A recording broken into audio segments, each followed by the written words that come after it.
किसी गांव में एक संत निवास करते थे। उस गांव में संत को छोड़कर सब लोग कंजूस प्रवृत्ति के थे। कोई किसी को भी कुछ नहीं देता था। संत की कुटिया एक बगीचे में थी।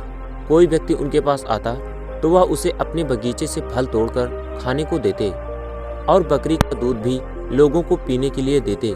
एक बार संत ने किसी को कहा कि बहुत जल्द ही तुम्हें गड़ा हुआ खजाना मिलने वाला है, और उनकी बात सच निकली। फिर एक दिन उस संत ने किसी को कहा कि तुम्हारी घर की छत आज रात को गिरने वाली है। उस व्यक्ति ने संत की बात मानी और घर से बाहर रहा।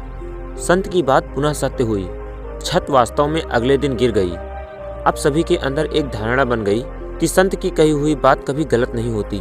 उसी गांव में एक अनाथ आश्रम भी था जिसमें कुछ दिनों से बिल्कुल भी दान नहीं आ रहा था। वहां के बच्चे भोजन और वस्त्र के लिए तरस रहे थे।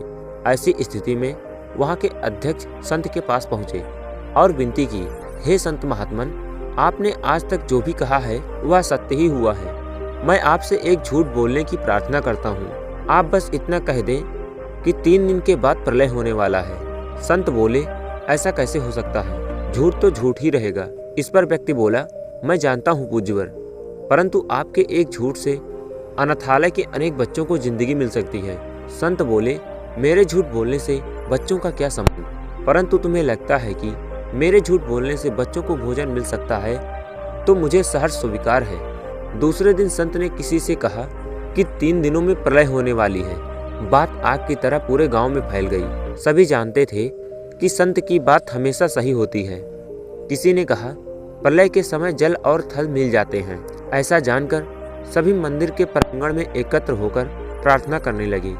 एक दिन पहले ही अनाथ आश्रम का अध्यक्ष मंदिर के पुजारी से मिलकर सारी बात बता चुका था। मंदिर के पुजारी ने घोषणा की कि सबको अगर समाप्त ही होना है तो क्यों न दान पुण्य करके ही मरें। यह सुनकर सभी लोग अपने घर की ओर दौड़े और जिसने जो पाया, अन्न, धन, पशु, वस्त्र, सभी कुछ दान किए।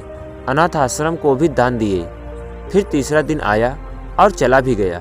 कोई प्रलय जैसी चीज नहीं घटी, परंतु दान पुण्य से ग्रामवासियों को अद्भुत आनंद मिला, तृप्ति मिली, जिसका स्वाद वो पूरे जीवन में नहीं चखे थे। उस दिन के बाद वहाँ के लोगों में परिवर्तन आ गया और लोगों ने अपनी कंजूसी छोड़ दी। परहित चिंतन में छिपे स्वाद को वो चख चुके थे। तो दोस्तों, इस कहानी से हमें यह सीख मिलती है कि अच्छे उद्देश्य से बोला गया झूठ भी कल्याणकारी होता है। धन्यवाद।